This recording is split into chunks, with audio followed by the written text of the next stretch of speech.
Mnogo dumiš, mnogo plačeš. Pukne se jajce, ogri slunce, za dečinke, za piličinke, kade majka ti za vrata, na kade su vrtata, bratvata jaceka, kade bratvata, реката несе, къде е реката, воловете спиха, къде са воловете, на голямо чуко, зелен кана, пасот зелено трава, зелен трава.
Τριοίκον δε έθνος, μέγιστον εστί.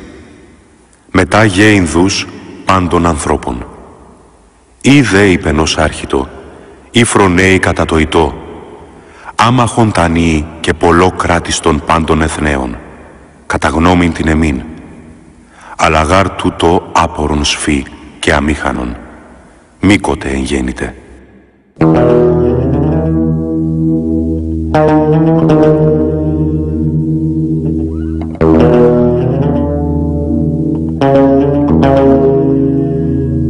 Η Θράκη βρίσκεται στο νοτιοανατολικό μέρος της Ευρώπης, στη Βαλκανική Χερσόνησο. Κόρη του ωκεανού και της Παρθενόπης, μοιάζει να χρωστά στους μυθικούς της γονείς τη μεγαλοσύνη της και την άκοπη στους αιώνες ομορφιά της.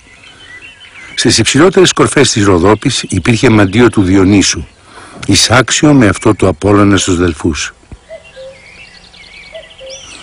Η Ροδόπη, μαζί με το σύζυγό της τον Νέμο, μεταμορφώθηκαν από το Δία σε βουνά, επειδή αποκαλούσαν τους εαυτούς τους Ήρα και Δία. Στην οροσειρά της Ροδόπης, κατά μήκος των ελληνοβουλγαρικών συνόρων, ζουν οι Πομάκοι. Ενώ όλοι μας ξέρουν, οι Πομάκοι είμαστε.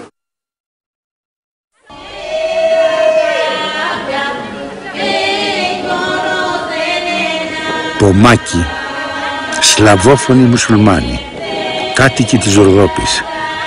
Η σχέση τους με το θρακικό χώρο άρρηκτη. Η άποψη που επικρατεί για τους Πομάκους είναι ότι πρόκειται για γηγενείς και ότι κατάγονται από αρχαία θρακικά φύλλα. Παράλληλα, τα τρία ενδιαφερόμενα για τους Πομάκους κράτη παρουσιάζουν διαφορετικές θεωρίες για την καταγωγή τους. Οι Βούλγαροι ερευνητές τους θεωρούν εξισλαμισμένους Βουλγάρους. Οι Τούρκοι μελετητές τουρκικής καταγωγής από διάφορες προελεύσεις. Τέλος, στην Ελλάδα υπήρχε η τάση να συνδέεται η καταγωγή των Πομάκων με τους απόμαχους του Μεγάλου Αλεξάνδρου.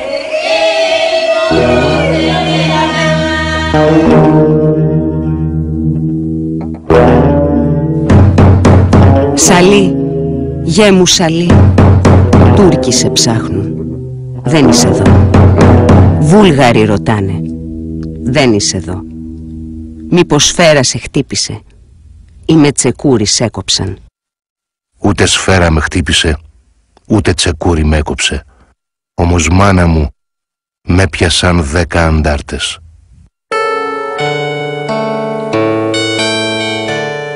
Οι άνθρωποι αυτοί, ιδεμένοι με τη μοίρα της γης τους, υπέστησαν τόσα δεινά από τόσες μεριές που εύκολα μπορούμε να φανταστούμε να στοιχιώνουν οι λέξεις στη φράση «Μλόγκο ντούμις, μλόγκο πλάτσες». Πολύ μιλάς, πολύ κλαις. Η γλώσσα αυτά χωριά είναι όλα αυτό το γλώσσα, ομακικά. Από πού είναι αυτό το γλώσσα? Είναι τουρκικά. Η γλώσσα, η πομάκικη με τη βουλγάρικη ίδια είναι? Δεν είναι ίδια. Αλλά μοιάζεται λίγο. Добавяш от българска сила, от българско дърво и от юнацки калем. Γιατί να μην σε γράψω, γιατί το ξύλο ξεχνάει, το μολύβι δεν ξεχνάει. Вижте, историята казва, че ние сме били помъчени от турците. Ние сме били българи на време. Но преди 500 години тук са дошли турците, които са почнали да управляват те. И по насилствен път са ни слагали турски имена. И затова е думата помак, значи помъчен. Ζητήματα ταυτότητας, καταγωγής και όλα αυτά ήταν για μένα ζητήματα τα οποία δεν ήθελα με τίποτα να θίξω. Όλοι αναζητούσαν την καταγωγή των Πομάκων. Και άλλοι λέγανε οι Πομάκοι είναι οι αρχαίοι Αχριάνες, άλλοι λέγανε οι Πομάκοι είναι Βούλγαροι, άλλοι λέγανε οι Πομάκοι είναι Τούρκοι, αν πρόκειται από την πλευρά της Τουρκίας. Εν πάση περιπτώσει, εγώ δεν ήθελα να πω τίποτα από όλα αυτά. Τι να πεις τώρα, να πεις είσαι Έλληνος, δεν είσαι Έλληνος. Να πεις είσαι Τούρκος, ο Τούρκος άλλο γράσα μιλάει. Εμείς άλλο μιλάμε Πομάκικα. Αυτό το ντυλ, αυτό το γλώσσα μας κατηγοράει πολύ εμάς, τι να κάνουμε. Υπάρχουν πολλές εκδοχές για την ετυμολογία της ονομασίας Πομάκος. Πομάκος είναι αυτός που αλλαξοπίστησε, που εξισλαμίστηκε, ή αυτός που βοήθησε τους Τούρκους. Είναι ο απόμαχος, ο υπόμαχος, ο Πότης από το Πόμαξ, ο Πατσινάκ, δηλαδή Πετσενέγκος, ο Πιμίν. Ανεξάρτητα από την προέλευσή του, ο όρος αυτός χρησιμοποιήθηκε πολλές φορές απαξιωτικά από όσους θέλησαν και θέλουν να τους προσετεριστούν.